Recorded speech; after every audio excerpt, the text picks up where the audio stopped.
네. 반갑습니다 여러분. 웅진 김철수학의 김승현 강사입니다. 네, 시험 끝나고 되게 오랜만인데 연휴 잘 보내고 있나요? 네. 형님은 출근해서 강의 찍으려고 합니다. 오늘 일단 해볼 거는 빠르게 해야겠죠, 그렇죠? 오늘 할 거는 이제 1차 부등식 강의인데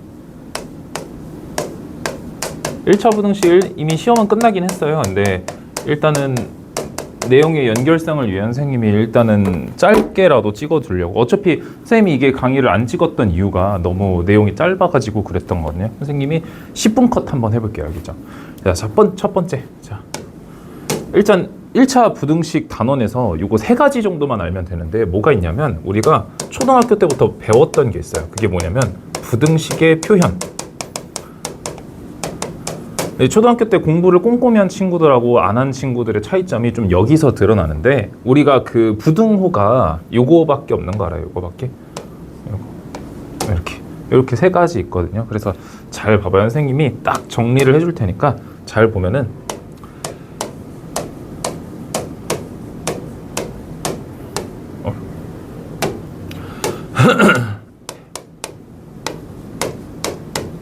이렇게 4가지 경우로 나눌 수 있을 텐데 첫 번째 경우는 뭐라고 읽냐면 A는 B보다 크다라고 읽죠. 그렇죠? 그 다음에 두 번째 경우는 A는 B보다 작다 이렇게 읽는 거 이해되나요? 그 다음에 세 번째는 A는 B보다 크거나 같다 라고 읽는 거 이해되죠? 그 다음에 네 번째 A는 B보다 작거나 같다.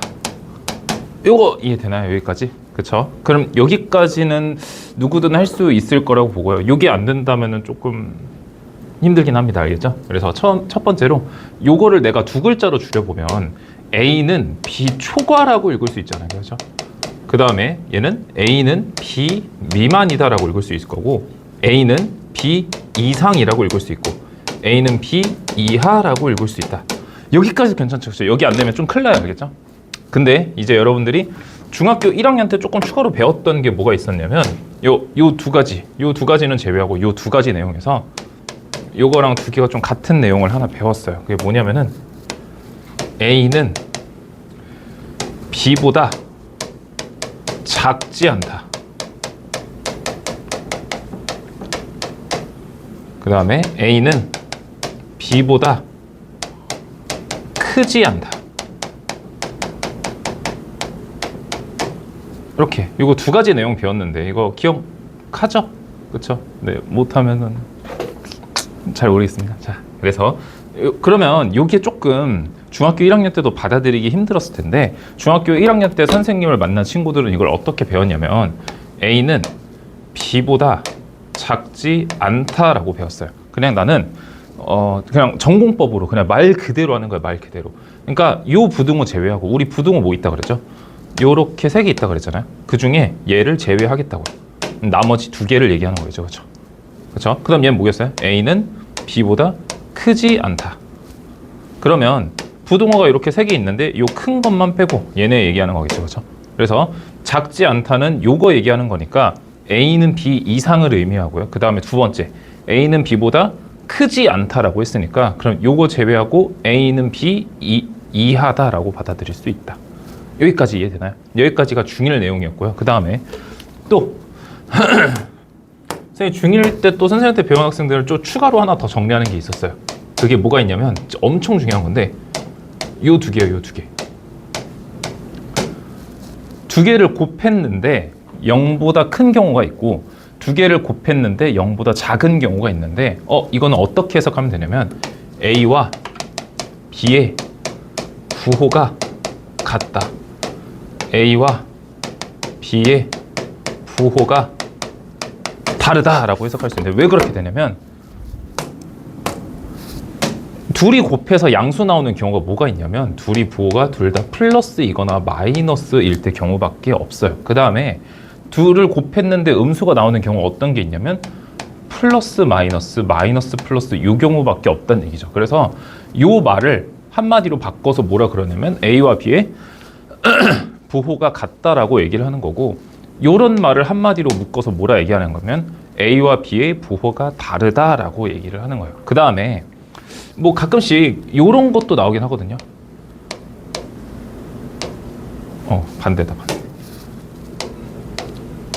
A분의 B가 양수인 경우, A분의 B가 음수인 경우, 뭐 이런 것도 있는데, 사실 둘의 뭐 나눗셈은 곱셈으로 바꿀 수 있잖아요. 그래서 뭐 요거랑 똑같이 해석해 주면 되는데, 요거는 조금 요 분모가 0이 아니라는 제약 조건이 조금 필요하기 때문에, 뭐 요거랑 선생님은 그냥 같은 의미라고 해석했으면 좋겠다라는 겁니다. 그래서 사실 이게 중2 내용이 아니라 여기까지가 난 중1 내용이라고 생각해요. 여기까지가. 그래서 요거 못하면 조금 큰일 나야겠죠.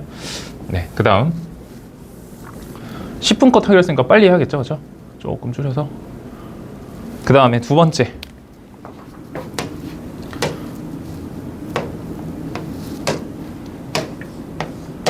또 엄청 간단하지만 되게 중요하게 나오는 게 뭐가 있냐면 부등식의 성질이에요. 이제 선생님한테 좀 오래 배운 친구들은 이제 좀 질릴 텐데, 왜냐면 선생님이 그냥 매 수업 시간마다 등식의 성질 막 이거밖에 안 해요. 그렇죠? 그래서 좀 질릴 거예요. 그때 등식의 성질이 뭐였어요? 선생님이 양팔저울이라 했잖아요. 그래서 예를 들어 누가 더 커요? 4가 더 크죠. 그렇죠? 그러면 얘를 양팔저울로 재봤을 때 4가 더 무거울 거 아니에요. 그렇죠? 근데 양쪽에다가 똑같은, 뭐 어차피 4가 더 무겁잖아요. 근데 여기에다가 한 개씩 더 추가하거나 얘를 2배하고 얘를 2배 해봤자 어차피 이 부등호의 방향은 바뀌지 않을 거라는 게 선생님 얘기인 거예요. 그게 우리가 등식의 성질에서는 뭐였냐면 뭐 이런 거였죠. 이런 거. 그쵸? 어차피 둘이 양팔저울로 평형을 이렇게 이루고 있는데, 여기를 2배 해주고 여기를 2배 해주고 여기를 반으로 깎고 여기를 반으로 깎고 3개 올리고 3개 더 올리고 2개 더 깎고 2개 더 깎아봐야 어차피 이 등호는 바뀌지 않을 거란 얘기잖아요. 그렇죠? 그래서 이걸 얘기하고 싶었던 건데, 근데 부등식에서 하나 조심해야 되는 게 하나 있어요. 그게 뭐냐면 얘예요. 얘. 곱하기 마이너스 2 곱하기 마이너스 2를 했어요, 선생님이. 그럼 어떻게 돼요? 마이너스 4 마이너스 8 누가 더 작아요? 마이너스 8이 더 작고 마이너스 4가 더 크다. 이 부동호가 바뀐 게 보이나요? 그렇죠? 부동호가 바뀐 게 보여요. 그래서 선생님은 이거를 음수곱 조심이라고 하겠다. 알겠죠? 뭐 고1 되면 좀 다른 게 또 있긴 해요. 둘의 부호가 같을 때만 해당하는 내용인데, 예를 들어 2하고 3 중에 누가 더 커요? 3이 더 크죠. 그렇죠? 근데 둘이 2분의 1 되고 3분의 1 됐을 때 부등호가 바뀌거든요. 그리고 뭐 또 하나 있어요. 또 예를 들어 그 어떤 숫자의 제곱은 무조건 0 이상이에요. 이거는 실수정의라고 하는데, 여러분 아직 실수 배우지도 않았잖아요. 그렇죠? 그래서 부등식이 되게 어려운 내용이 많이 있지만 중학교 2학년 부등식은 특별히 이런 걸 다루지 않는다 라는 것만 알아뒀으면 좋겠고, 그래서 이런 거는 머릿속에서 잊으면 돼요. 알겠죠? 선생님 만약에 문제 나오면은 그때그때 설명해 주도록 할게요. 근데 고등학교 1학년 때 부등식이 똑같이 그대로 나오기 때문에 지금 잘해야 된다만 알고 있으면 돼요. 그래서 또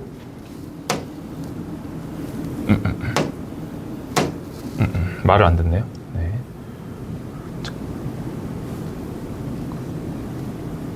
네, 됐죠.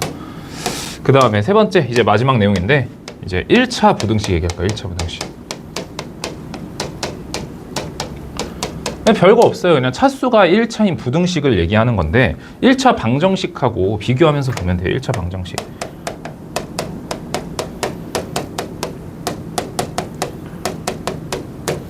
(1차) 부등식도 예를 들어 이런 게 있다고 쳐보고, 1차 방정식은 이런 게 있다고 쳐봅시다. 그렇죠?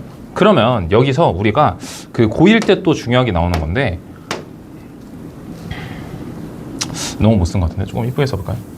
이러면은 10분 컷이 안 될 것 같은데, 약간 기다려.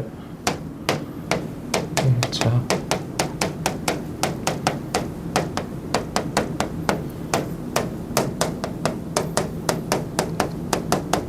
똑같네. 네. 1차 부등식, 1차 방정식. 그래서 이런 형태와 이런 형태가 있는데,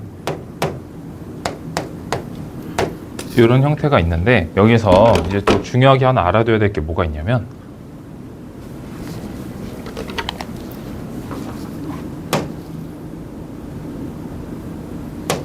네. 여기서 만약에 A가 0이 되잖아요.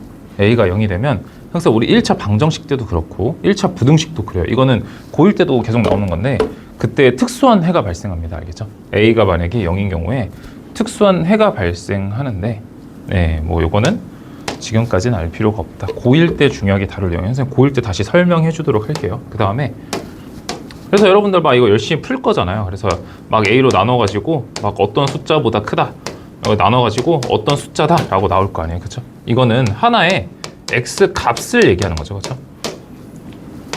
그냥 X가 딱 하나의 숫자. 그쵸? 그냥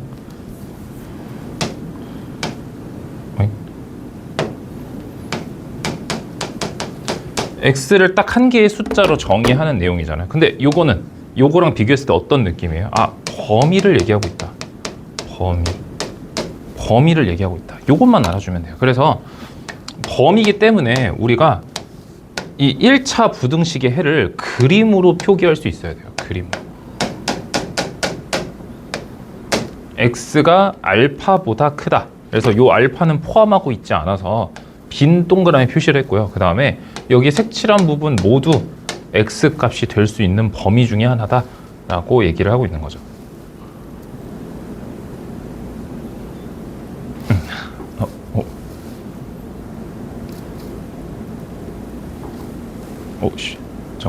네, 됐네요. 네. 하여튼 이런 거 얘기하고 있다. 그래서 1차 부등식은 여기까지예요. 진짜 내용이 별거 없기 때문에 선생님이 일단 내용의 연결성을 미리 찍어두기만 할게요. 알겠죠? 그래서 요거는 얼른 넘어가고 네 번째 단원 연립방정식 우리 이제 중간고사 끝나고 기말고사 들어가잖아요. 이제 연립방정식 얘기해 봅시다. 네, 여기까지.